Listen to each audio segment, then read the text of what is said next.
விளங்கணும். முதலாவது, பெண்களே கவனமாக கேளுங்க, நல்ல ஆழமாக உள்ளத்துல பதிய வச்சு கொள்ளுங்க.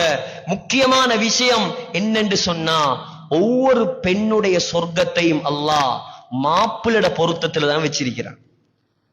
உங்களோட மாப்பிள்ள உங்களை மன்னிச்சாதான் அல்லாஹ் உங்களை மன்னிப்பான். உங்களோட மாப்பிள்ள உங்களை பொருந்தி கொண்டாதான் அல்லாஹ் உங்களை பொருந்தி கொள்வான். மாப்பிள்ள மாறும், அதுக்கேத்த மாதிரி இருக்கும், அது வேற சப்ஜெக்ட். ஆனா மாப்பிள்ளையுடைய சொர்க்கத்தை ஆணுடைய சொர்க்கத்தை அல்லாஹ் மனைவியுடைய பாதத்தில் வைக்கல, அல்லாஹ் தாயிட பாதத்தில் தான் வச்சிருக்கிறான். நீ மனைவிய கண்டு மனைவிய சொல்ல கேட்டு உம்மாவுக்கு அநியாயம் செஞ்சாயிண்டா ஸல்லல்லாஹு அலைஹி வஸல்லம் சொன்னாங்க, நெருப்பு மலை எதிர்பார், நெருப்பு மலை, கல்லு மலை எதிர்பாரு. தாயை நோகடித்து மனைவிக்கு வழிபட்டால்.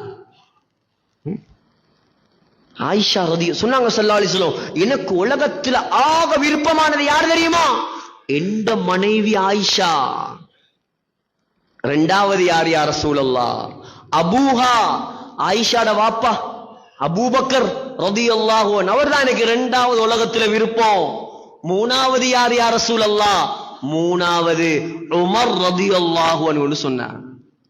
புகாரியில வருது, சஹாபாக்களே பொறாமைப்படும் அளவுக்கு எப்ப பார்த்தாலும் ஸல்லல்லாஹு அலைஹி வஸல்லமோட அபூபக்கர் உமர் இவங்க ரெண்டு பேரும் எப்பவும் நபியோட தானே இருக்கிறாங்க என்று சஹாபாக்களே பொறாமப்படுவாங்களாம். ஒரு நாள் மஸ்ஜிது நபவியில சஹாபாக்கள்லாம் உட்கார்ந்து இருக்கிறாங்க. இப்ப ரசூலுல்லாஹ் வாராங்க ஸல்லல்லாஹு அலைஹி வஸல்லம். பக்கத்துல யாரு? அபூபக்கர் ரலியல்லாஹு, அடுத்த பக்கம் உமர் ரலியல்லாஹு. இப்ப எல்லாரும் திரும்பி பாக்குறாங்க, வந்துட்டாங்க, மூணு பேரும் வந்துட்டாங்க. கேட்டாங்களா, என்ன பாக்குறீங்க? ஹாக்கதா நுஷ்ஷரு யௌமல் கியாமா, இங்க மட்டும் இல்ல கியாமத்துடைய நாளையிலயோ நாங்க மூணு பேரும் இப்படி ஒண்டா தான் எழும்புவோம். இப்படி நண்பர்களை உருவாக்குங்க. சொர்க்கம் வரைக்கும் வரக்கூடிய நண்பர்கள் வேணும் உலகத்துல. ஒன்ன தியேட்டருக்கு கூட்டிட்டு போற நண்பன் அல்ல அவன் ஒன்ன நரகத்துல தள்ளுறவன். வாலிபர்கள் கவனமாயிருங்க. யாரோட சேர்ந்தா உங்களோட ஈமான் அதிகரிக்குமோ, யாரோட சேர்ந்தா உங்களோட தொடர்புகள் அல்லாஹ்வோட ஆகுமோ. நல்ல உலமாக்கள் இருக்கிறாங்க, தகுதியானவங்க இருக்கிறாங்க, சேருங்க. உலமாக்கள் ரெடியா இருக்கிறாங்க உங்களை வழி நடத்துறதுக்கு. ஆனா இவனுக்கு சேர ரெடி இல்லை. ஏன்? கரைச்சல். இவனோட சேர்ந்தா பள்ளிக்கு வாம்பான், அங்க போம்பான், இங்க வாம்பான். நம்மள ஃப்ரீ, இது ஜொலி பண்ற வயசு, இது ஃபன் எடுக்கிற வயசு மச்சான். இந்த வயசுல என்னடா நீ மூத்தப்பா மாதிரி பள்ளியில போய் குந்திட்டு இருக்கிறாய்? அவன் வந்தாலும் இவன் விட மாட்டான், சைத்தான். இப்படியான சைத்தானோட சேர்ந்துடாதீங்க. யாரோட சேர்ந்தா சொன்னாங்க ஸல்லல்லாஹு அலைஹி வஸல்லம், இஸ்லாத்துல எதுவும் விடுபடல, இஸ்லாம் எதையும் சொல்லித்தராம உடல்ல. சொன்னாங்க, யாரோட சேர்ந்தா அல்லாஹ்ட சிந்தனை வருமோ அவன்தான் உண்மையான நண்பன். சொன்னாங்க ஸல்லல்லாஹு அலைஹி வஸல்லம், அல் மர்உ அலா தீனி ஹலீலிஹி.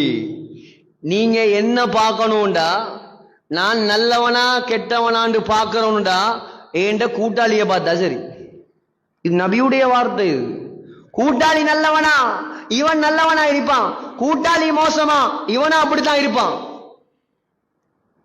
ஆகையால கூட்டாளிமார் நல்லவர்களை தேர்ந்தெடுங்க, நல்லவனோட சேருங்க, ஈமான்தாரியோட சேருங்க, அமல் செய்யறவனோட சேருங்க, தக்வா உள்ளவனோட சேருங்க. படம் பார்க்கிறவனோட சேராதீங்க, பாட்டு கேட்கிறவனோட சேராதீங்க, பொம்பளைகளுக்கு பின்னால சுத்துறவனோட சேராதீங்க, ட்ரக்ஸ் பாவிக்கிறவனோட சேராதீங்க.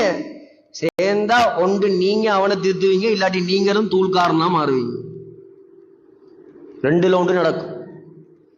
உங்களோட ஈமான், உங்களோட அமல், உங்களோட தக்வா பாதுகாக்கப்படணுமா? எப்ப பார்த்தாலும் உங்களோட தொடர்பு நல்லவர்களோட மட்டும்தான் இருக்கணும், நல்லவங்களோட இருக்கணும். அப்பதான் நான் நல்லவனா மாறலாம். ஒரு மிகப்பெரிய இமாம் சொல்கிறார், நான் பாவிதான், ஆனா நல்லவர்களை நான் நேசிக்கிறேன். நல்லவங்களை விரும்பணும், நல்லவங்களோட சேரணும் சகோதரர்களே.